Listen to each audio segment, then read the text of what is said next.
Good Manners and Right Conduct, Grade 1. Quarter 2, Week 6. Ang paksa ng ating aralin sa araw na ito ay Kalinisan sa Tahanan. Day 1 hanggang Day 2, Matatag Curriculum. Hello kids, it's me, Teacher Frel.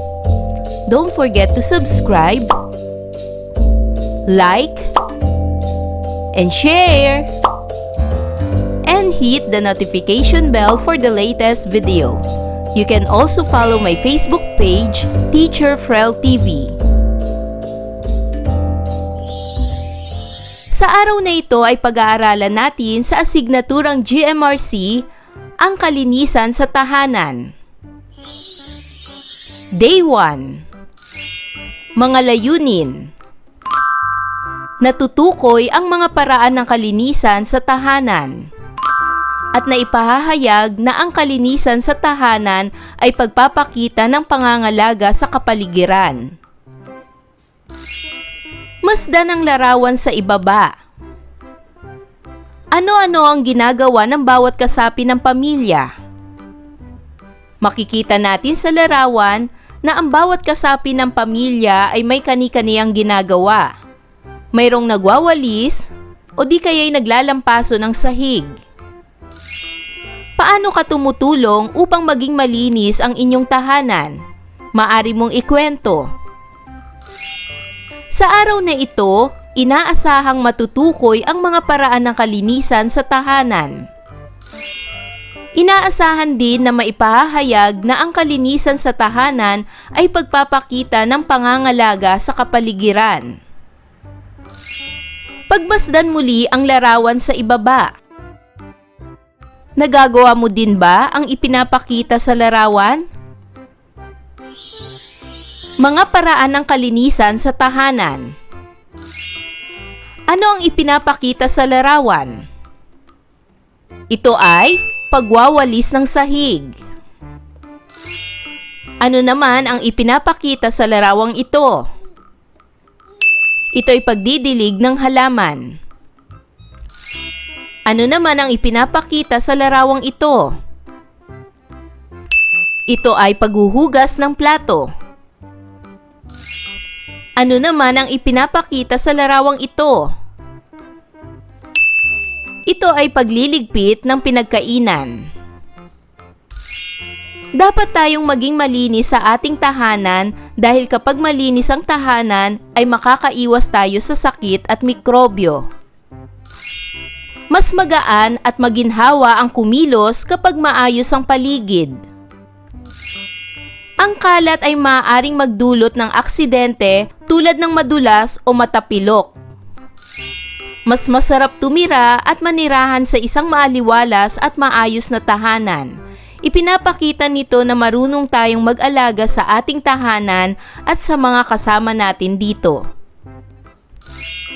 Ang kalinisan sa tahanan ay nagpapakita ng pangangalaga sa kapaligiran. Laging maging malinis sa ating tahanan. Maipapakita natin ang pangangalaga sa kapaligiran sa pamamagitan ng una, pagtatapon ng basura sa tamang lugar. Pangalawa, paghihiwalay ng nabubulok at di nabubulok na basura. Pangatlo, pagwawalis sa bakuran. Pang-apat, pagtatanim at pag-aalaga ng mga halaman at puno.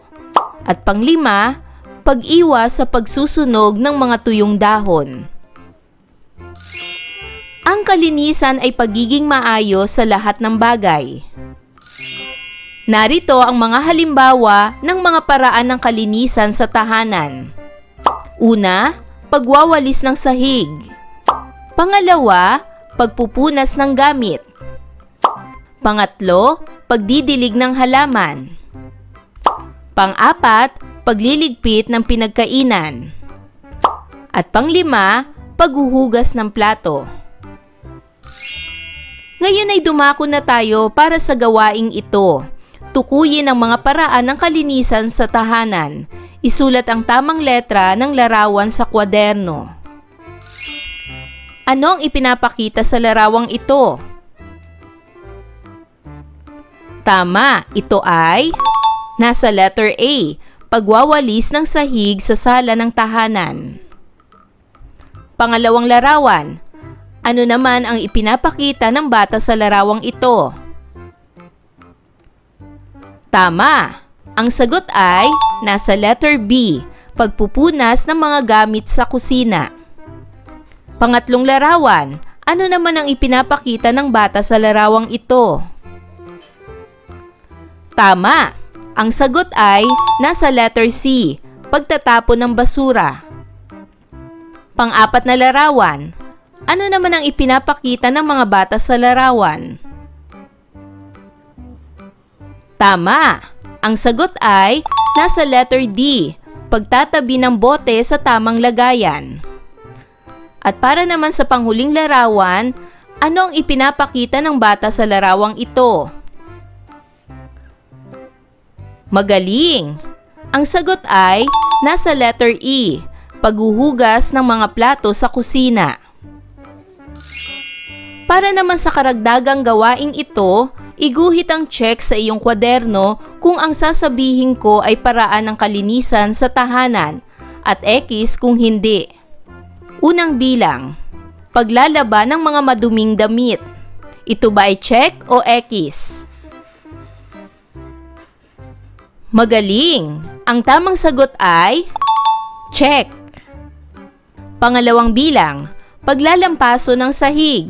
Ito ba ay check o X?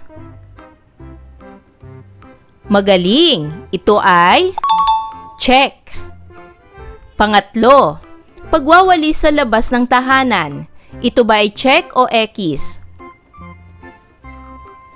Tama! Ito ay check. Pang-apat, pagtatabi ng mga gamit sa silid tulugan. Ito ba ay check o X? Tama, ito ay check. At panglima, paghuhugas ng maduming gamit. Ito ba ay check o X? Tama, ito ay check. Day 2. Mga layunin. Una, nakakikilala ng mga paraan ng kalinisan sa tahanan. At pangalawa, na ilalarawan na ang kalinisan sa tahanan ay pagpapakita ng pangangalaga sa kapaligiran. Natatandaan ba ninyo ang ating aralin kahapon? Kahapon ay tinukoy natin ang mga paraan ng kalinisan sa tahanan. Suriin ang mga larawan. Ano ang ginagawa ng bata sa larawan? Ano naman ang ginagawa ng bata sa larawang ito? Ano rin ang ginagawa ng bata sa larawang ito? Sa araw na ito, inaasahang makakikilala ng mga paraan ng kalinisan sa tahanan. Inaasahan din na mailalarawan na ang kalinisan sa tahanan ay pagpapakita ng pangangalaga sa kapaligiran. Muli nating tingnan ang mga larawang nagpapakita ng mga paraan ng kalinisan sa tahanan.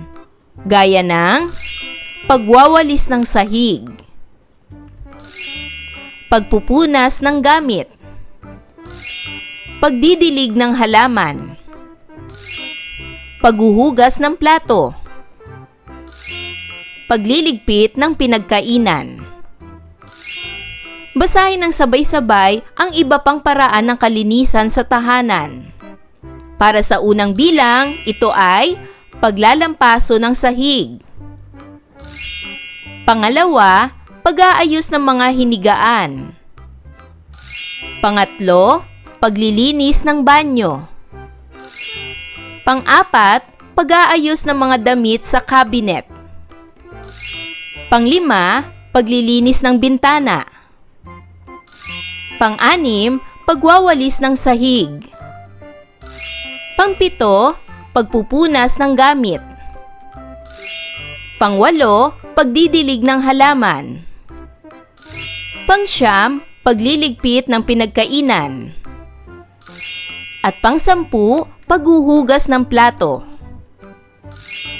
Mahalaga na mailalarawan natin na ang kalinisan sa tahanan ay pagpapakita ng pangangalaga sa kapaligiran.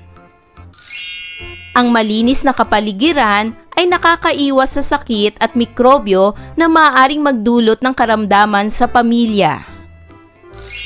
Kapag malinis at maayos ang tahanan, mas magiging magaan ang paggalaw at mas madaling makita ang mga gamit. Ngayon ay dumako na tayo para sa gawaing ito. Kilalanin ang mga paraan ng kalinisan sa tahanan. Isulat ang tamang letra ng larawan sa kwaderno.